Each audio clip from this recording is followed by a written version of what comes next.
this year. What was this experience like for you?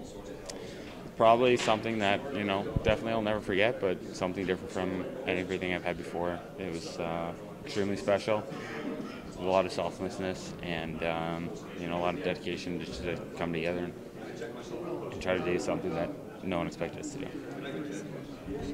You're able to talk about the series at this point, just in terms of kind of what they were able to maybe do a little bit against you guys, and why their depth maybe seemed to kind of play out a little bit. Yeah. I think at the end of the day, we came up against a team that was playing, a good team that was playing their best hockey of the season. I don't think anyone would doubt that. And we had opportunities, but I don't think we were playing the best hockey of the season. And to win a Stanley Cup, you need bounces, you need great goaltending, you need timely goals, and I think it wasn't working for us as it was working for them. So congrats, hats off to them. They were playing great hockey. They deserved it. They're probably not the favorite to come out of the East, but they definitely worked hard enough to do it. Obviously, you had a pretty high-profile injury, Columbus. How bad was that? What maybe can you reveal about that at this point? I think our policy here is we don't reveal injuries, so we'll just put that on the back burner. Even now, When you signed the contract in Florida, I'm assuming you thought you'd be there for a while. Then you come here. How much do you want to stay here for the length of the contract or more? I'd like to keep my fingers crossed, but hockey's a business. Doesn't mean anything unless you put together successful years in a row. So I'd like to be able to play the remainder of my contract here in Las Vegas, but sometimes that's out of your hands. It's a great place to play, great fan base, great organization, but there's hockey moves that happen in the game that are out of my control, and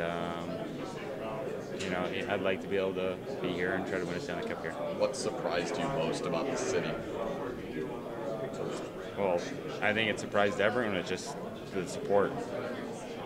No one expected so many people just and I don't think there were bandwagon jumpers that just hopped on. I think the support was there from the beginning. Fans were so excited just to have a professional team here, and even when things weren't going well, they were out there supporting, and I think that's one thing that really bonded our team together. A lot of character, a lot of great leadership, some great young kids. We've got a bright future ahead of us, I think. So, you can't you guys went through everything together in this room, and couldn't be more happy and more proud of you guys. George said from the start that he make the decisions, bringing the players in, and Gerard does the coaching. Is it your hope, or have they come to you, or do you think that they would, when it's time to bring in other guys, that to see if the chemistry, if you're familiar with those personalities, and if they would work in this room? That's all their job. Obviously, if I know a guy and they ask me, I'll let them know. But they've done a tremendous job bringing this group together and performing what we have here, and that's their job. Every player in this team has a different take as to when they thought this was a special team. What was yours when you look back on the season? Is there probably midway through Christmas, when you actually have some breaks and some time to sit back and go over what we've accomplished at that point. And yeah, for me, probably Christmas time. By the way, Rob Polite says congratulations. Had breakfast with him this morning. Awesome. He's very happy. Thank you. I don't know. Like I said there, that opening night was really special, but I don't know. I think you ask a lot of guys, it was pretty cool, coming in here and becoming a part of the community, and them taking us in was awesome. I mean, before this year, I'd never been to Vegas, and yeah, it's definitely changed my opinion, and I think a lot of guys found a home here, and they're pretty happy. Do you take a little bit of pride in maybe showing the rest of the world that Las Vegas is more than just lights and casinos, and there's actually people here who have normal lives like everyone else? Yeah, I bet. I think my family and friends that got out here and got out to Summerlin, I think you really realize that there's a sense of community, and there's definitely a sense of pride now in Vegas, and I mean, hopefully things just keep growing and continue from here. Obviously, the season didn't have the Disney ending that everyone had hoped for, but when you look back, what's going to be maybe your fondest memory, or maybe like the biggest thing that you're going to take away from all of this? Well, I think the opportunity that everybody had was something that was pretty special, and I think the way the guys came together, we did a pretty good job as a team of coming together, and I don't know, I don't think that that takes a lot for that to happen, and I think that it was great to see kind of the bonding and the friendships that we made all year. The bond and just the raw emotion of everything that came together at once. Is that going to be something that's just impossible to ever replicate? I don't know. I don't think so. I mean, you keep the group together, and I think that it's obviously it's tough with the business that we have here, but I don't know. We'll see. I mean, it's been a lot of fun, and I mean we're hoping to have the same success next year and get back here. Locals and fans have been unbelievable. The amount of support that we've gotten in this entire year has been phenomenal. I keep saying it, but this group of guys, never forget them.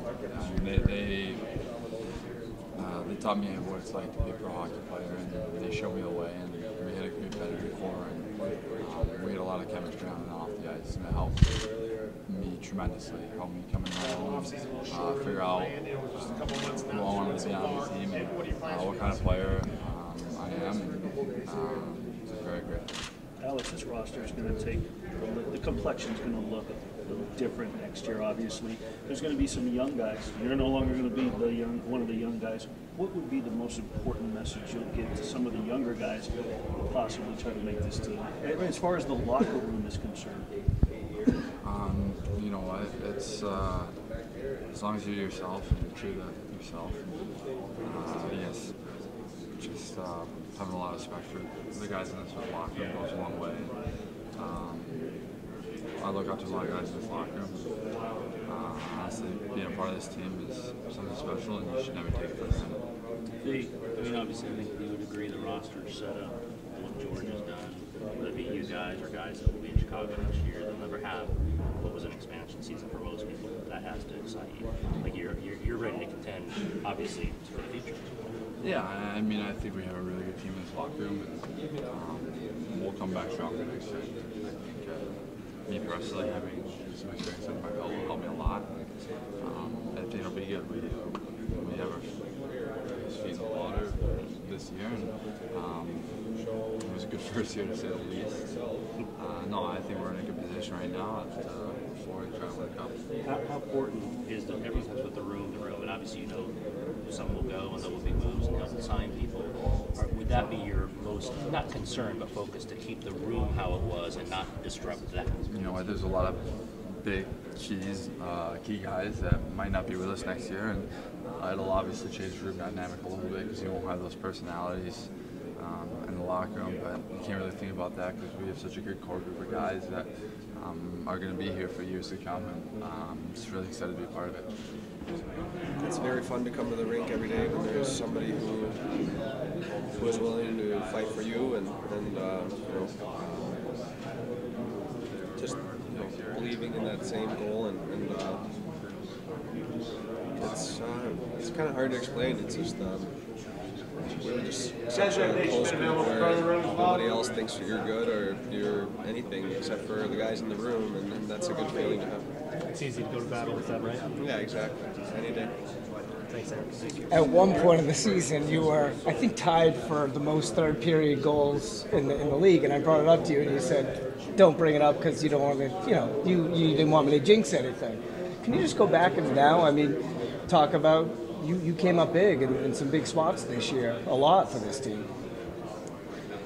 Yeah, I guess you could say that, but I also didn't score the last 11 games, so that's all that I'm thinking about is when I say that I'm not pleased in some areas, and then I'm looking to get better, and I like to put blame on myself and kind of self-reflect, and rather than put it on somebody else or whatever. So I mean that's I'm thinking I wasn't good enough in the end, and that's something that's hard to deal with, but yeah, all I can do is try to get better and work hard, and work harder to become that guy who can win for your team. I'm sure that will fuel you this summer. Yeah, absolutely. I think so. I mean, it's just not being satisfied and wanting more. That's how I've been all my career, and that's how I'm going to continue to approach the offseason.